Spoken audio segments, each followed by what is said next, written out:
7 of us were standing in the yard, maybe 10 more inside the house. A gray mist hung heavy in the air, light rain tapping the ground. I stood there smoking with the rest. No one spoke. We had nothing to say, just like the other days before this. People gathered behind the fence, watching us. Some on foot, others on horseback. No one came into the yard. They had no reason. Honestly, I was called here, but I'm not glad I came. But how can you refuse? Screams echoed from the house, raw, harrowing. "Take me instead! Why him?" Terrible cries. I tried to distract myself, but my eyes began to burn. Lately, I've been saying goodbye too often. And no, I've never managed to keep my composure. I always cry, even though I'm no longer a boy, not even a "come in," they told me. I nearly fainted. The silence inside was deafening despite all the people and all the screams. The mother, her voice. Those were the screams of someone who'd lost everything. Their only son. Their whole life felt wasted. The house was filled with horror, people sobbing uncontrollably. So I cried too. And I wasn't the only one. Even the walls seemed to mourn, shrouded in invisible grief. The scene reminded me of a page from the Divine Comedy. "Guys, come in, help with the chairs," someone said. 4 more came in with me. Yorapka climbed the porch steps. Inside, the spirit of death. It's hard to explain. You only know if you've felt it.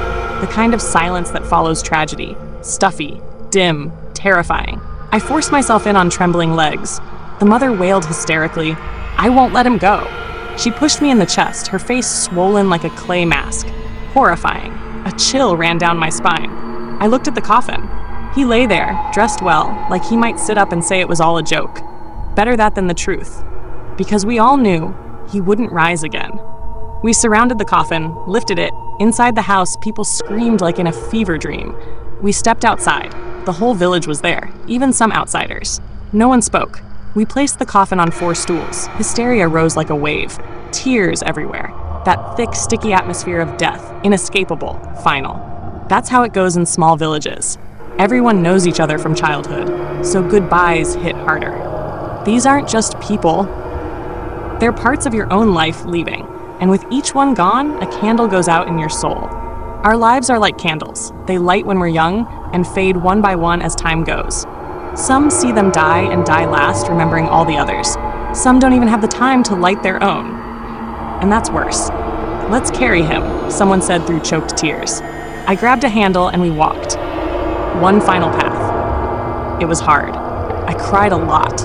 Someone gave me a little package to remember him by. I wandered home in a daze.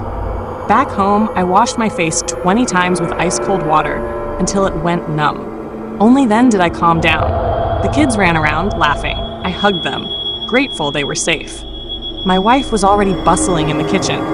"How many are coming?" she asked. 6 men around 8 p.m. "Where are you going to sit?" "The sauna, I think. This talk is going to be serious. Maybe something will follow." She sat down. "You think they're coming to talk about Valka Stupina?" "Maybe. Maybe about something even I haven't thought of yet. If anything, I'll go to the garage to be alone." "I'm not feeling great," I replied, stepping outside. The 5th death in just 25 days. It was starting to get seriously scary. 1 or 2 could be coincidence, but 5? Everyone died the same way. Fatigue, strange dreams during the week, low blood pressure, slightly lowered temperature. They'd go to bed and never wake up.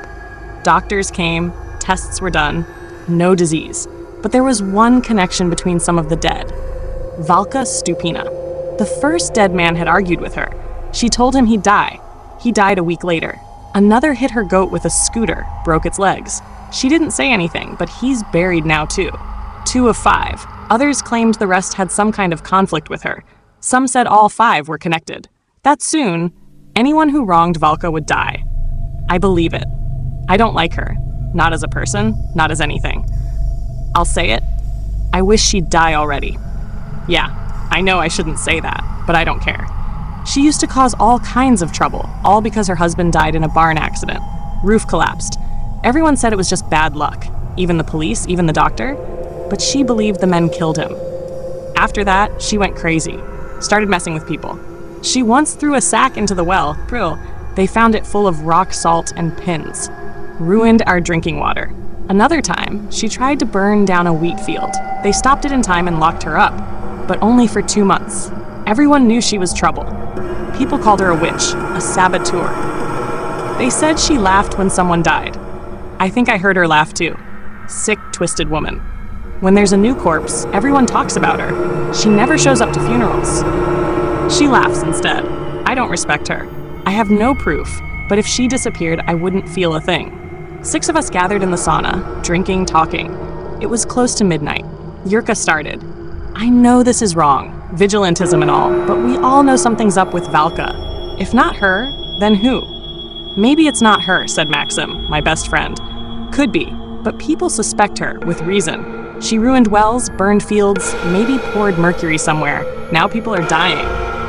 But we have no proof, said Valerka. Remember how people falsely accuse Svetka Kapustina too? She's strange, yeah, but that's not proof, I said. And I say screw that, I'd shoot her just for being her, said Andriuka. But what if we're wrong? Then we'll still be rid of a menace. Eventually, Yurka laid it out. She's alone, no family, she won't be missed, let's hang her. Tonight. I hesitated. It felt wrong. We can't just go lynch an old woman. Even if I'd want to, we have no proof. Wait until she burns your house down then, said Andriuka. Look, Yurka continued. She didn't come to the funeral, was heard laughing during the procession.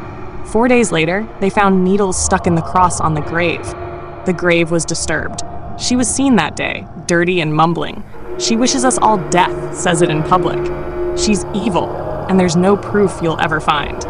This is magic. You want me to drag the devil in here to testify? Everyone fell silent. No proof, but the deaths keep coming. Let's do what all of us have thought of but never dared.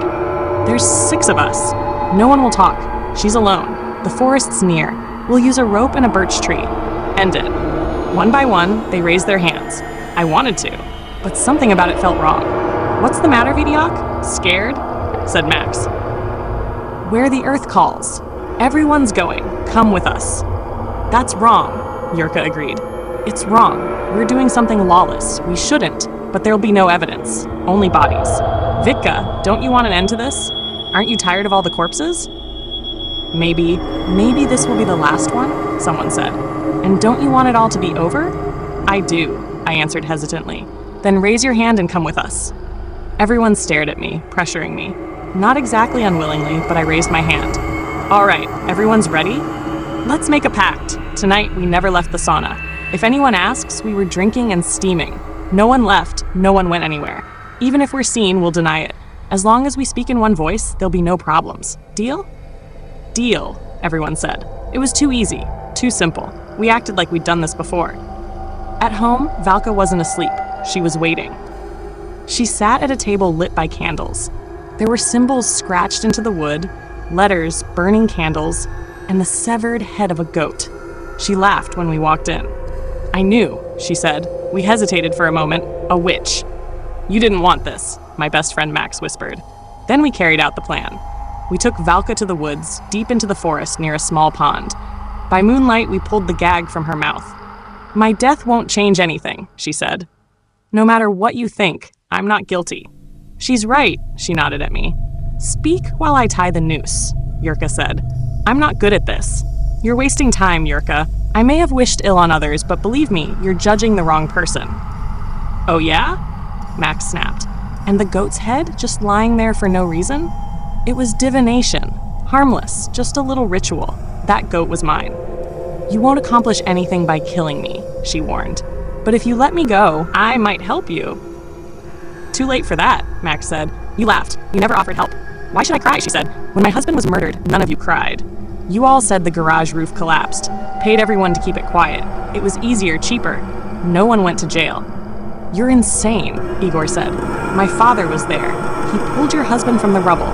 You're just making up crazy stories now. You're dealing with devils. At least they're honest, Valka replied. At least they come when called. You're worse than demons. You're hanging me for being different. 6 men against 1 old woman. You should have brought 10 more just to be sure. I'm not afraid of death, she said. I've been waiting. But know this, every one of you will answer for this. This world doesn't end everything. Maybe we should let her go? Jenka asked. Shut up, Yura said. Witch, stop with your nonsense. We'll hang you and see. If you were decent, you'd have helped us. But you mock the dead. You respect no one. If you know who's guilty, name them. Ease your soul. If not, shut your mouth. The decision's made. Your neck begs for rope. I'm not surprised. You're all beasts. You lived hiding the truth, whispering it in kitchens. And now you found your scapegoat. She stood proud, defiant. You might hang me, but I'll still look down on you. Crazy woman, Igor muttered. They threw the rope over a tree. The worst part? The crazy old witch wouldn't die easily. It took 40 minutes before it was over. We rode back to the village in silence. In the moonlight, we saw them, figures in the woods, peeking from behind trees. Demons. We all saw them. But Valka had smiled. She wasn't afraid, and somehow I believed her. I never imagined Valka could speak such truth. She was a witch, but she was also right. Yes, she was vile and unpleasant, but we killed her with no proof, out of fear and pressure. They pushed me into this, manipulated me. After that night, I kept to myself. I didn't want people in my home. I had helped kill someone, even a witch, and I didn't choose it freely. I needed to rest. Vitka, what is it? Nada. Valka, she's gone. Gone? Disappeared. Maybe the demons took her. It wasn't you? No. We were in the sauna, drinking. Some of us could barely move. Right. I remember your yelling. Anyway, she's gone. It is what it is. Hey, go to the store, buy groceries, get something for yourself too. The weather was beautiful, warm sun, but inside I felt hollow. As I walked, I saw Tosha sitting in the middle of the road, building a little pyramid out of stones. Hey, Uncle Vitka. Hi, Tosha. Playing? Yeah, Mom said I could go out, but the other kids don't want to play with me. They don't really like me. But that's okay. Mom says I'm special. I smiled. Tosha really was special. He was simple. Should have been in 5th grade, but never went to school. He just wandered the village, living his life. We all looked out for him. He never got hurt. Not by animals, not by people. As if God himself watched over him. Talking with Tosha made you feel calm. He had a way of making the world simpler, clearer. I decided I'd buy him some ice cream. I did, and when I gave it to him, his face lit up. Thanks, Uncle Vitka. You're welcome. Then he said, Uncle Vitka, did you know there's a bad man in our village? A bad man? Yeah, he's the reason people disappear. There's a magical place, way out past the pond in the forest. The earth calls you there. The earth calls you?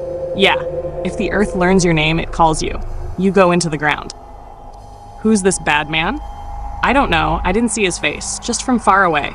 He dug a hole, put up a cross, wrote a name, and then the earth called. Can you show me? I can't explain it, but I can take you. I walk a lot anyway. Look, I got this magic pen. He showed me a fat pen with different ink colors. It's magic, he said. I can draw anything. He opened his notebook. Scribbles, stick figures, a sun. Tomorrow, I said, show me the place. I'll get you more ice cream. Okay, I looked up. Max was standing at the end of the street, watching. Later, I saw Max and Tosha walking together, toward the woods. Huh? Tosha must have told him too. That night, my wife left to visit her mother. I was finally alone. Peaceful. I made a sandwich, poured some tea, picked a movie. But then the door opened. Max walked in. He was pale, carrying a black bag. I turned off the TV. Max, who now? My son, he said. What? Just hours ago. He's dead. But we killed the witch. She was right. She wasn't the evil. It was something else. What did you find out? Did Tosha take you to the place? No, I didn't go. But my son, he said Tosha showed him something, a magic notebook. And after that, he got sick. Pale, cold. I panicked. What did you do? I drowned him. In the river. I jumped up. You killed Tosha! Yes, my son said Tosha showed him strange drawings. I just knew. He was marked, like the others. I didn't know what else to do. You fool, I shouted. We have to go. Where did you do it? Where's the notebook? We ran to the river. Tosha's body was gone, but his notebook lay on the shore.